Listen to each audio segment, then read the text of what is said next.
Friends, आज जो बेटा हम टॉपिक डिस्कस कर रहे हैं वो डिस्कस कर रहे हैं बेटा एब्जॉर्प्शन स्पेक्ट्रा। कल बेटा जो क्लास थी उसमें हमने डिस्कस किया था दैट इज़ इमिशन स्पेक्ट्रा। आज जो बेटा हम टॉपिक डिस्कस कर रहे हैं वो एब्जॉर्प्शन स्पेक्ट्रा है। ठीक है, अब एब्जॉर्प्शन और इमिशन स्पेक्ट्रा में क्या डिफरेंस है ये भी डिस्कस करेंगे। तो बेटा आज जो हम टॉपिक डिस्कस करने वाले हैं दैट इज़ एब्जॉर्प्शन स्पेक्ट्रा। ठीक है, देखो बेटा इमिशन स्पेक्ट्रा जब कल हमने डिस्कस किया था लास्ट क्लास में, तो बेटा इमिशन स्पेक्ट्रा क्या था कि जो भी रेडिएशंस होती हैं, ठीक है, उसको हम डायरेक्टली प्रिज्म में पास कर रहे थे। लेकिन यहाँ पर बेटा ऐसा नहीं होगा। जो भी हमारे पास वाइट लाइट होगी, ठीक है, वो वाइट लाइट का सोर्स कुछ भी हो सकता है। सन हम यूज़ कर जो सन की रेडिएशन है बेटा वो यूज़ कर सकते हैं। बल्ब से जो लाइट निकल रही है बेटा वो यूज़ कर सकते हैं, या कोई हॉट ग्लोइंग बॉडी है बेटा वो यूज़ कर सकते हैं। ठीक है, तो जो हमारे पास बेटा वाइट लाइट है उस वाइट लाइट को हम डायरेक्ट प्रिज्म में पास नहीं करते। उसको सबसे पहले हम किसी भी सब्सटेंस के सॉल्यूशन या उसके वेपर में पास करते हैं। कोई भी जो बेटा हमारे पास हम बोल सकते हैं जो भी हमारे पास सब्सटेंस है, जो भी हम ले सकते हैं, हम सोडियम क्लोराइड ले सकते हैं, पोटेशियम क्लोराइड ले सकते हैं, उस सब्सटेंस के सॉल्यूशन या बेटा उसके हम जो वेपर्स हैं सबसे पहले उसमें पास करेंगे उसको, और उसके बाद बेटा हम पास करेंगे उसमें प्रिज्म के अंदर से। ठीक है, फिर प्रिज्म का काम क्या होगा बेटा, जो यहाँ से जो रेडिएशन पास हो रही है वेपर्स या सॉल्यूशन के पास होने के बाद, ठीक है ना, तो प्रिज्म उन रेडिएशन को स्प्लिट करेगा, ठीक है, उसको डिस्पर्स करेगा, उसको ब्रेक कर देगा। डिफरेंट रेडिएशन और फ्रीक्वेंसी, जो डिफरेंट रेडिएशन जो होंगी उनकी फ्रीक्वेंसी और वेवलेंथ के अंदर, और उनको बेटा हम रिकॉर्ड करेंगे फोटोग्राफिक प्लेट के ऊपर। ठीक है, अब देखो बेटा इसको हम वन बाय वन अंडरस्टैंड करते हैं। जैसे मान लो बेटा कि मैंने ये वाइट लाइट का कोई सोर्स है जहाँ से रेडिएशंस निकल रही है, ठीक है, जिनकी वेवलेंथ और फ्रीक्वेंसी डिफरेंट है। ठीक है बेटा, यहाँ पर बेटा मैंने एक स्लिट यूज़ किया। इसका पर्पज़ सिर्फ यही है कि जो मेरे पास रेडिएशन उनकी एक बिल्कुल पतली सी बीम मिले मुझे। स्लिट यूज़ किया बेटा मैंने। ठीक है, अब मैं इस रेडिएशन को डायरेक्ट प्रिज्म में पास नहीं करूँगा। उससे पहले बेटा मैं किसी भी सब्सटेंस का सॉल्यूशन बनाऊँगा या उसके वेपर्स उसमें से पास करेंगे। मान लो बेटा ये मैंने NaCl का सॉल्यूशन बनाया, दैट इज़ NaCl सॉल्यूशन। ठीक है, तो सबसे पहले इन रेडिएशन को मैं इसमें पास कर रहा हूँ मैं, ठीक है, NaCl के सॉल्यूशन में से। इसके बाद अब ये जो रेडिएशन निकल रही है बेटा, अब इसको मैं प्रिज्म में पास कर रहा हूँ। ये जो बेटा रेडिएशंस निकल रही हैं बाहर, इनको बेटा हम प्रिज्म में पास कर रहे हैं। ठीक है, प्रिज्म आपको पता है कि इन रेडिएशन को स्प्लिट करेगा। यहाँ पर बेटा हमने लगा रखी है ये है फोटोग्राफिक प्लेट, जहाँ पर ये रेडिएशंस रिकॉर्ड होंगी टूटने के बाद, स्प्लिट होने के बाद, दैट इज़ फोटोग्राफिक प्लेट। तो ये बेटा हमारे पास रेडिएशंस ऐसे स्प्लिट हो रही है। ये बेटा जो रेडिएशंस हैं ये ऐसे स्प्लिट हो रही हैं।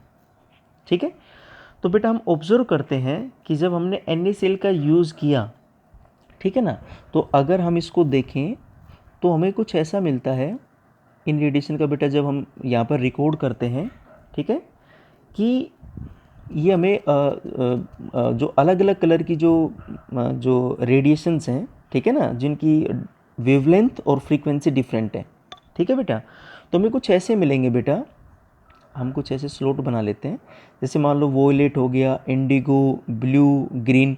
लेकिन बेटा ये जो येलो है ना, यहाँ पर हमें डार्क लाइंस मिल रही है, ठीक है, और ये बेटा रेड हो गया। अब मैं इसको एक्सप्लेन करना स्टार्ट करता हूँ मैं। मतलब वैसे तो कंटिन्यूस स्पेक्ट्रा है ये जो स्पेक्ट्रम है ना बेटा ये कंटिन्यूस है, लेकिन इस कंटिन्यूस स्पेक्ट्रम के अंदर, ठीक है, येलो रीजन में कुछ हमें डार्क लाइंस मिलती हैं। जो हमें डार्क लाइंस मिल रही हैं बेटा, ये हमें मिल रही हैं पहली बात येलो रीजन के अंदर। क्यों होती हैं इसके मैं बेटा एक्सप्लेन करूँगा। और वैसे ये जो स्पेक्ट्रम है ये कंटिन्यूस है। ये बेटा एक कंटिन्यूस स्पेक्ट्रम है, ठीक है, और इस कंटिन्यूस स्पेक्ट्रम में येलो रीजन में कुछ डार्क लाइंस मिल रही हैं। अब मैं इसको एक्सप्लेन करता हूँ ऐसा क्यों हो रहा है। अब सोच के देखो बेटा कि अगर मान लो जैसे बेटा मैंने NaCl यूज़ किया है, तो ये जो रेडिएशंस निकल रही है ना, तो ये जो वाइट लाइट जो आ रही है, ठीक है, तो ये जो मैंने NaCl का सॉल्यूशन यूज़ किया है, जैसे ही वाइट लाइट इसमें पास होगी, ये कुछ वेव जो रेडिएशंस हैं, ठीक है, उन रेडिएशन में कुछ वेवलेंथ की रेडिएशन को एब्जॉर्ब कर लेगा, ठीक है। हम बोल सकते हैं this NaCl solution that is absorb radiations of certain wavelength, ठीक है, absorb radiation of certain wavelength, ठीक है बेटा। मतलब ये जो सब्सटेंस है ये कुछ वेवलेंथ, सभी नहीं, कुछ वेवलेंथ की रेडिएशन को एब्जॉर्ब कर लेता है। अच्छा, बात आती है कि सर कौन सी वेवलेंथ की रेडिएशन को एब्जॉर्ब करेगा, ये डिपेंड करेगा नेचर ऑफ सब्सटेंस के ऊपर। आप NaCl यूज़ करोगे तो अलग प्रकार की वेवलेंथ एब्जॉर्ब होंगी, आप KCl यूज़ करोगे डिफरेंट होगा, आपने कोई बेटा अदर सब्सटेंस यूज़ किया ये डिफरेंट होगा, ठीक है। तो एक्चुअली में अगर हम इसको थोड़ा सा और डिक्टेट करें, तो अगर मान लो आपको याद होगा कि जब हमने NaCl सॉल्यूशन, जब हमने बेटा लाइन स्पेक्ट्रा डिस्कस किया था, ठीक है, तो आपको थोड़ा बहुत याद होगा कि हमने क्या किया था, जो इमिशन स्पेक्ट्रा की मैं थोड़ा कंपेयर कर रहा हूँ मैं, तो आपने देखा था कि हमने एक बर्नर यूज़ किया था, ठीक है, और इस बर्नर के ऊपर जो बेटा मैंने एक प्लेटिनम की फॉइल ली, एक प्लेटिनम का तार लिया और उसमें NaCl सॉल्यूशन का पेस्ट बना के इसके ऊपर रखा, ठीक है। अब यहाँ से जो लाइट निकल रही थी, ठीक है ना, इसको हम एक स्लिट में पास करते हैं, ठीक है, और फिर इसको हम फाइनली प्रिज्म में पास करते हैं। तो आपने देखा था कि हमें दो कलर्ड लाइंस मिलती हैं, ठीक है, और ये जो बेटा कलर्ड लाइंस हैं, ये येलो कलर की कलर्ड लाइंस हैं, ये येलो कलर की कलर्ड लाइंस हैं, ठीक है। और मैंने आपको ये बताया था कि इनकी जो वेवलेंथ है, एक की 5890 एंगस्ट्रॉन है, एक की 5896 एंगस्ट्रॉन है। तो ये येलो कलर की दो कलर लाइंस थी, ठीक है, NaCl के सॉल्यूशन केस में। अब यहाँ पर जब हम ऑब्जर्व करते हैं कि जो इमिशन स्पेक्ट्रा में, ठीक है ना, ये इमिशन स्पेक्ट्रा था, इसके अंदर जो आपको दो येलो कलर की जो लाइंस मिल रही थी, जिनकी वेवलेंथ ये थी, वही वेवलेंथ यहाँ पर मिसिंग है। इट मीन्स यहाँ पे दो वेवलेंथ येलो रीजन में मिसिंग है। कौन कौन सी? एक जिसकी वेवलेंथ है बेटा 5890 एंगस्ट्रॉम, दूसरी जिसकी वेवलेंथ है बेटा 5896 एंगस्ट्रॉम, ठीक है। तो जो NaCl इमिशन स्पेक्ट्रा के अंदर, ठीक है, जो वेवलेंथ शो कर रहा था, यही जब NaCl सॉल्यूशन, ठीक है, इन वेवलेंथ को ये एब्जॉर्ब कर लेता है, ठीक है, जो कि इमिशन स्पेक्ट्रा में शो कर रहा था, ठीक है। तो ये बेटा रेडिएशन क्या हो जाती है, यहाँ पे एब्जॉर्ब हो जाती है। तो ये जो भी रेडिएशन, जो अलग अलग वेवलेंथ जो एब्जॉर्ब होगी, वो डिपेंड करेगा नेचर ऑफ सब्सटेंस के ऊपर, नेचर ऑफ सब्सटेंस, कि भाई कौन सी वेवलेंथ को ये एब्जॉर्ब करेगा आपका सब्सटेंस, ठीक है। जैसे अभी हमने देख चुके हम लोग, NaCl यूज़ करोगे तो भैया ये दो वेवलेंथ आपको नहीं मिलेंगी, नहीं मिलेंगी तो बेटा यहाँ पे आपको डार्क रीजन मिलेगा इन वेवलेंथ की जगह पर, ठीक है बेटा। तो ये आपके पास है एब्जॉर्प्शन स्पेक्ट्रम, जहाँ पर हम जो भी आपके पास ये वाइट लाइट है, इसको हम स्लिट में से पास करते हुए पहले किसी भी सब्सटेंस के सॉल्यूशन या वेपर में पास करेंगे। ये सॉल्यूशन क्या करेगा, इस वाइट लाइट से सर्टेन जो भी हम बोल सकते हैं जो रेडिएशन है, उनकी कुछ वेवलेंथ को ये एब्जॉर्ब कर लेगा, फिर ये प्रिज्म में पास होगा, यहाँ पर इनको हम रिकॉर्ड कर लेंगे, ठीक है। इसको हम बोलते हैं बेटा एब्जॉर्प्शन स्पेक्ट्रम, ठीक है बेटा। अब बेटा हम स्पेशली फोकस करेंगे हाइड्रोजन स्पेक्ट्रम के ऊपर, ठीक है। हाइड्रोजन स्पेक्ट्रम के ऊपर बेटा हमारा मेन फोकस होगा कि देखो हाइड्रोजन स्पेक्ट्रम क्या है। तो बेटा जब मैं हाइड्रोजन स्पेक्ट्रम की बात कर रहा हूँ, तो देखो पहली बात आप ये समझो कि हाइड्रोजन स्पेक्ट्रम एक इमिशन टाइप लाइन स्पेक्ट्रम है। इट इज़, हम बोल सकते हैं, an emission type line spectrum, emission type line spectrum है। इमिशन है, ओबियसली बात है, इमिशन स्पेक्ट्रम है और उसमें भी आपको पता है लाइन स्पेक्ट्रम है ये, तो हम बोल सकते हैं इमिशन टाइप लाइन स्पेक्ट्रम। अब ये है क्या इमिशन टाइप लाइन स्पेक्ट्रम? इसको आप ऐसे समझ लो आप लोग कि मान लो जो भी आप हाइड्रोजन गैस लेते हो लो प्रेशर के ऊपर, ठीक है, मान लो कि ये हमने एक डिस्चार्ज ट्यूब ली, आपको पता है इसके दोनों एंड पे इलेक्ट्रोड्स फिट होते हैं, ठीक है। अब बेटा यहाँ पर आप हाइड्रोजन गैस ले रहे हो लो प्रेशर के ऊपर, ठीक है, क्योंकि अगर गैस का प्रेशर हाई रखोगे तो यहाँ पे कंडक्शन नहीं होगा, जो हम यहाँ से हाई वोल्टेज इसको कनेक्ट करेंगे, ठीक है। अब बेटा ये हमने ये डिस्चार्ज ट्यूब है, इसको हम बोलते हैं discharge tube, that is discharge tube, ठीक है। इसमें बेटा हमने हाइड्रोजन गैस ली लो प्रेशर के ऊपर। जब बेटा हम इसमें इलेक्ट्रिक डिस्चार्ज, ये वोल्टेज जब बेटा अप्लाई करेंगे, ठीक है, तो अब बेटा यहाँ पे क्या हो रहा है कि यहाँ से रेडिएशंस निकलेंगी, और बेटा उन रेडिएशन को हम क्या कर रहे हैं बेटा, हम बेटा प्रिज्म में पास कर रहे हैं। ये जो भी रेडिएशन निकलेगी हम इनको बेटा प्रिज्म में पास करते हैं डायरेक्टली, इसीलिए इमिशन स्पेक्ट्रम है। और जब बेटा हम इसको प्रिज्म में पास करते हैं तो हमें नंबर ऑफ लाइंस मिलती हैं, ठीक है, नंबर ऑफ लाइंस मिलते हैं बेटा, इसीलिए हम इसको लाइन स्पेक्ट्रम, इमिशन स्पेक्ट्रम क्यों, क्योंकि बेटा इमिशन वो स्पेक्ट्रम है कि जो भी रेडिएशन उसको आप डायरेक्टली प्रिज्म में पास करो, ठीक है, डायरेक्टली प्रिज्म में पास करो, वो इमिशन। और अगर फिर जो हम फोटोग्राफिक, यहाँ पे बेटा हम क्या लगाते हैं, ये हम डिस्कस कर चुके हैं ऑलरेडी सारी चीज़ें, ठीक है ना। जब हम फोटोग्राफिक प्लेट लगाएंगे तो इनके ऊपर बेटा क्या आएंगी, या तो ये लगातार कंटिन्यूस होगा तो हम बोलेंगे कंटिन्यूस स्पेक्ट्रम है, इमिशन कंटिन्यूस स्पेक्ट्रम, या बेटा अगर यहाँ पे लाइन्स आती है तो हम बोलते हैं इमिशन लाइन स्पेक्ट्रम। तो इस फोटोग्राफिक प्लेट के ऊपर, इस बेटा फोटोग्राफिक प्लेट के ऊपर बहुत सारी लाइंस आती हैं, इसलिए हम बोलते हैं कि हाइड्रोजन स्पेक्ट्रम एक इमिशन टाइप लाइन स्पेक्ट्रम है, ठीक है। अब बेटा इसमें हमें हम बोल सकते हैं कि जो हमें लार्ज नंबर ऑफ लाइंस मिलती हैं, लार्ज नंबर ऑफ, बहुत सारी लाइंस मिलती हैं बेटा हमें। और ये जो लाइंस है ना बेटा, ये जो हमें अलग अलग रीजन में जो लाइंस मिल रही हैं बेटा, ठीक है, या मैं ऐसे रिप्रेजेंट कर दूं, हमें नंबर ऑफ लाइंस मिल रही है। मान लो ये फोटोग्राफिक प्लेट है, हम ऑब्जर्व करते हैं कि बेटा हमें नंबर ऑफ लाइंस मिलती हैं ऐसे, तो हम इन लाइंस को ग्रुप कर देते हैं, ठीक है ना, एक साथ कलेक्ट करते हैं। और ये जो ग्रुपिंग होती है वो डिपेंड करता है कि भाई जो इसके डिस्कवरर कौन कौन है, जिन्होंने इन लाइंस को डिस्कवर किया। तो इनके जो लार्ज नंबर ऑफ लाइंस हमें मिलती हैं, इनको हम बेटा एक साथ ग्रुप करते हैं, ठीक है, और इनको हम नाम देते हैं।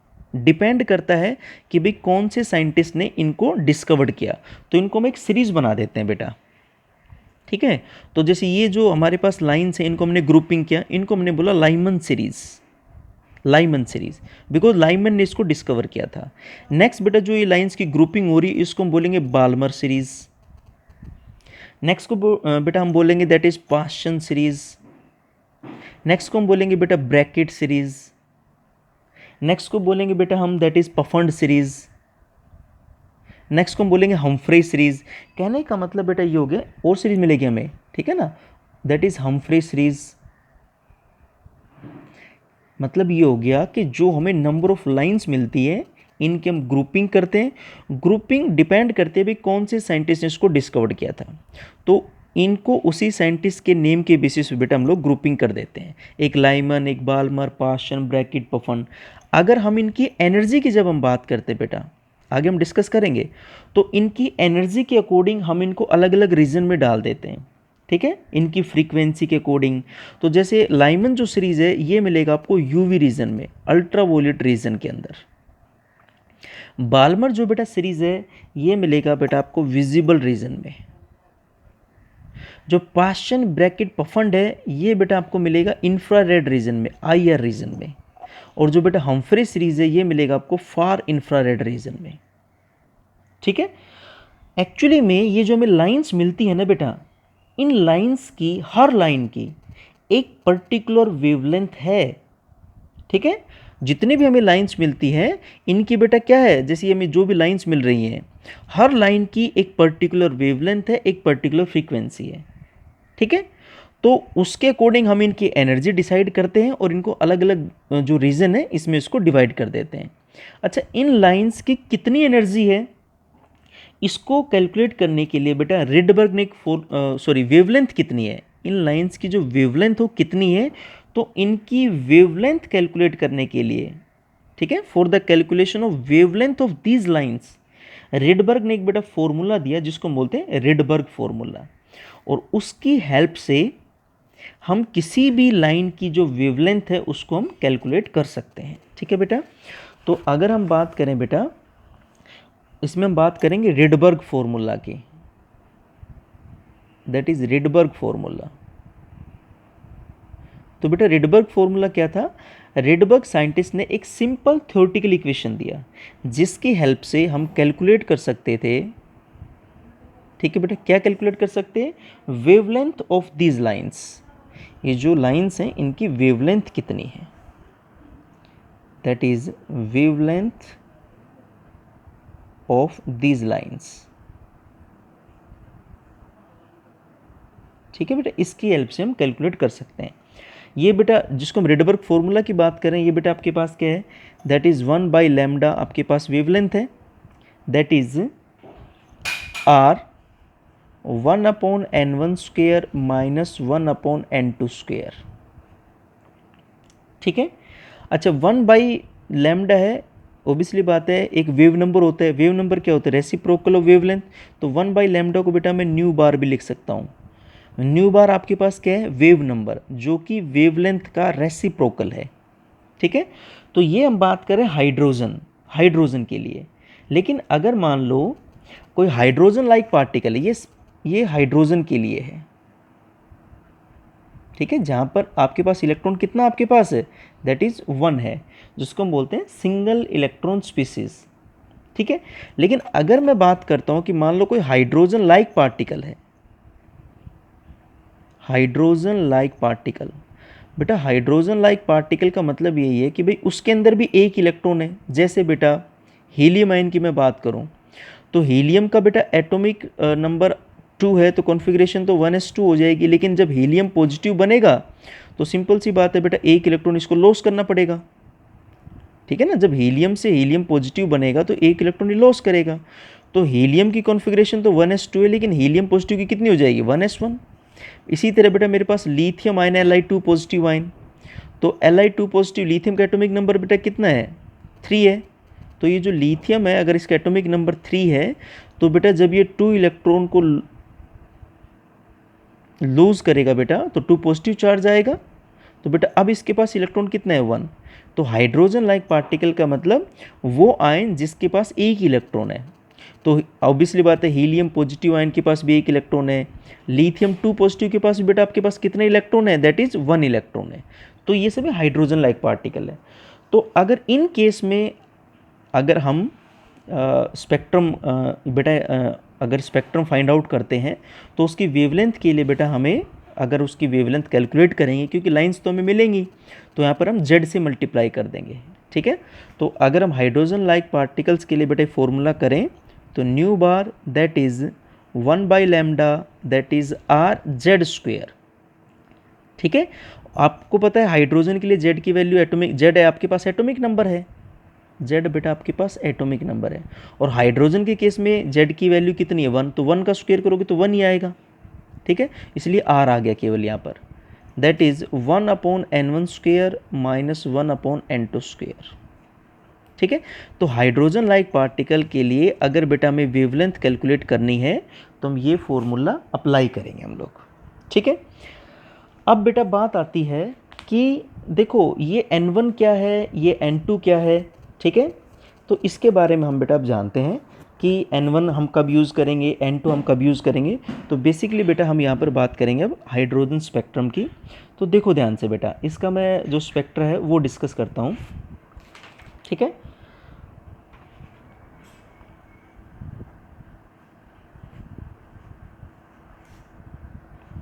हाइड्रोजन स्पेक्ट्रम का बेटा अब हमें फोकस करना है। ठीक है, कि हमें जो नंबर ऑफ लाइंस मिलती कैसे हैं।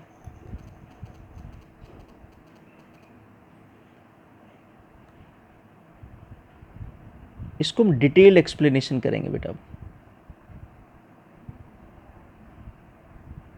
ठीक है, इसको बेटा हम डिटेल से जानेंगे कि हमें नंबर ऑफ लाइंस कैसे मिलेंगे।